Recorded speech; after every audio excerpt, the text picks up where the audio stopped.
గెలుపు కోసం బీఆర్ఎస్ నాయకులపై విమర్శలు చేయడం సిగ్గుచేటని దుబ్బాక ఎమ్మెల్యే కొత్త ప్రభాకర్ రెడ్డి అన్నారు. మున్సిపాలిటీలోని 20 వార్డుల్లో బీఆర్ఎస్ అభ్యర్థులను గెలిపించుకోవాలని కోరారు. మున్సిపల్ అభివృద్ధికి కృషి చేస్తారని హామీ ఇచ్చారు. సిద్దిపేట జిల్లా దుబ్బాక మున్సిపల్ పరిధిలోని చెర్వపూర్, లచ్చపేట వార్డులలో కొత్త ప్రభాకర్ రెడ్డి ఎన్నికల ప్రచారం నిర్వహించారు. కరువు కేంద్రాలు పెట్టుకున్నాం, నానా అవస్థలు పడ్డాం. ఇవాళ తెలంగాణ వచ్చినాక మేం చేసినాం అని చెప్పి చాలా మంది సిపాయిలు వస్తున్నారు. చాలా మంది చాలా రకాలుగా మాట్లాడతారు. మరి మీరు గ్రహించాలి, ఇవాళ తెలంగాణ చల్లగున్నది, దుబ్బాక చల్లగున్నది. దుబ్బాక అంటే మనం అందరం కూడా అన్ని కుటుంబాలు కూడా వ్యవసాయం మీద ఆధారపడే కుటుంబాలే. మరి మనకు కావాల్సింది ఏంది?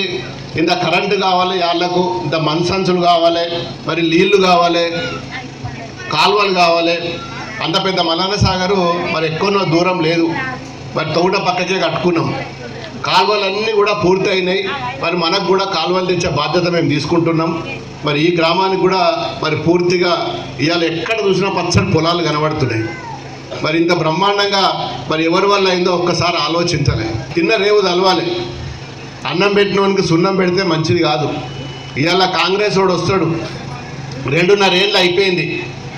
ఏమైంది? 2.5 ఏళ్ళు అయిపోయిన తర్వాత మరి మున్సిపాలిటీ మనము తెలంగాణ వచ్చినాక మున్సిపాలిటీ పెట్టుకున్నాం. దుబ్బాక శేరపురం గ్రామం మున్సిపాలిటీలో కలుపుకున్నాం.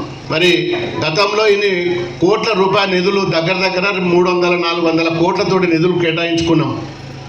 దుబ్బాకల బ్రహ్మాండంగా బెడ్రూమ్లు కట్టుకున్నాం, డబుల్ బెడ్రూమ్లు.